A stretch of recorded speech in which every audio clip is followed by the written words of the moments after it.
On October 1st, 2018, the first installment of the Sony Spider-Man universe premiered. This movie was Venom, the first of many Spider-Man movies without Spider-Man in it at all. He just wasn't in them.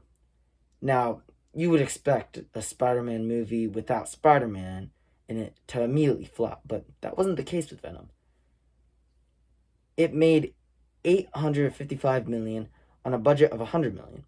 Along with that, it also gained 80% with audiences on Rotten Tomatoes.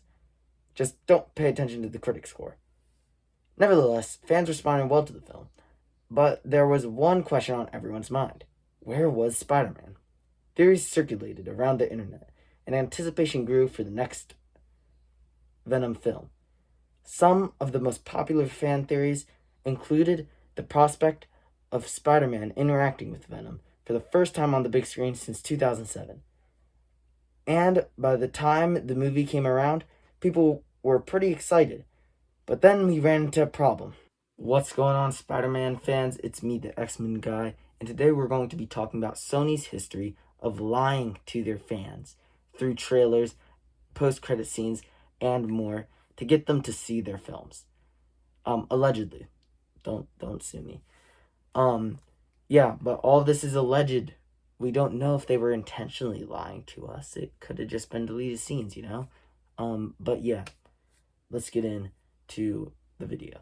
Venom Let There Be Carnage premieres, and in the post-credit scene, we see Eddie and Venom chilling in their hotel room when all of a sudden they are transported to another universe. This universe is named Earth 199999, also known as the MCU. Yep, Venom was now in the MCU, but that's not all. After they arrived in this universe, the TV in front of them displayed a news broadcast in which Tom Holland's Spider-Man was shown. This teased the long-awaited crossover between the two foes. So now Sony is fully playing into the fan theories, which is fine. There's nothing wrong with a little bit of fan-pleasing as long as it's executed well. And what do you know? Sony's next MCU project is coming out. I'm sure Venom will probably have a crucial role in this next film. Nope. Just dealt with in a post-credit scene. So Sony kind of lied to us about that, but that's okay because the next movie in the SSU trailer just dropped. And wait, is that the Oscorp symbol from Andrew Garfield's Spider-Man? Whoa. Is the Sony Spider-Man universe in the Amazing Spider-Man universe? No, I'm sure it's a coincidence. Hold up. Is that Tobey Maguire's Spider-Man? Oh my gosh, it is. Wait, Tom Holland's Vulture. Hold up. Maybe this is in a completely new universe, and not in the Venom universe. Never mind. He just said I am Venom. Alright, so after that, you may be wondering, what is going on in this new film, Morbius? And we as fans were wondering it too at the time. Anticipation to find out what was happening was building. Finally, the day arrived, where Morbius was shown to the world, and the world collectively hated the movie. When I say it was bad, that's an understatement. It was memed to death, and everything, but I'm not here to talk about that. I'm here to talk about how Sony lied again. When the movie came, the Tobey Maguire and Oscorp parts were cut out and seemingly just put in the trailer to drum up hype. And as for the Vulture, it seems like Doctor Strange's spell from No Way Home transported him to the SSU. But if that can't be true, because that goes against the specific spell that Doctor Strange cast. So now you can see that Sony has a problem with lying, but after the backlash from this film, I'm sure they learned their lesson and won't do it again. Until Madam Web. My mother was researching spiders in the Amazon when she died, is a quote pulled directly from the trailer of Madam Web. You know where that quote can't be pulled from? The actual movie, because it's not even in it. At this point, Sony isn't even hiding it. They are baiting their audience with the prospect of Spider-Man in their movies, so that people show up. They don't even try trying these movies anymore. I mean, look at Madam Web and Morbius. They're terrible and completely riding Spider-Man's coattails.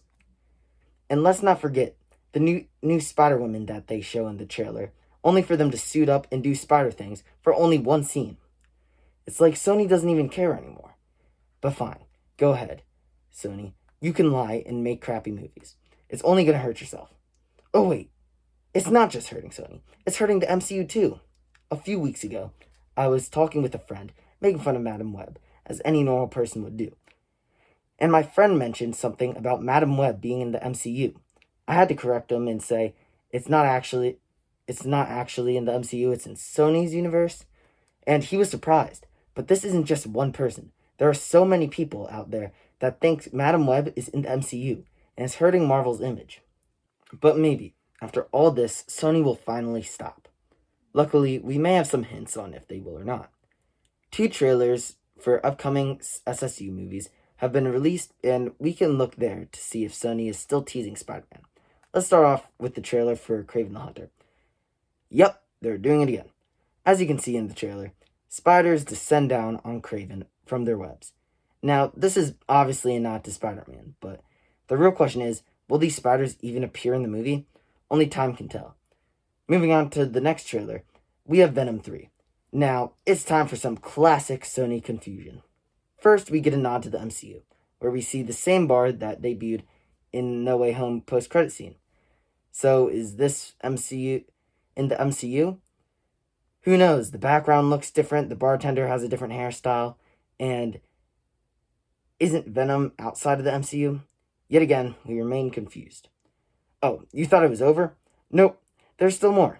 We see, I'm sorry if I mispronounced his name, Rhys Ifans, the actor who portrayed Lizard in TASM 1. So, is he a different character, or is this the Lizard from TASM 1? Who knows? I would say it's not. See, he still has both arms. It can't be him. But I thought it was impossible for MCU Vulture to end up in the SSU, so who knows? Until Sony's universe loses so much money it can't continue, or the Spider-Man rights are fully given over to Disney, I think this misdirection and deceit will only continue. It looks as though in the future, SSU films will continue to clickbait and be used until it proves unable to work. But anyway, please like and subscribe to help us reach our goal for the year, which is 80 subs. And other than that, shout out to Evan and Jason. And also, the YouTuber No Life Shack is going through a pretty hard time right now, him and his family. So there will be a GoFundMe link in the description. And if you want to know more, go to his channel to, see more. But yeah, other than that, like and subscribe, and bye.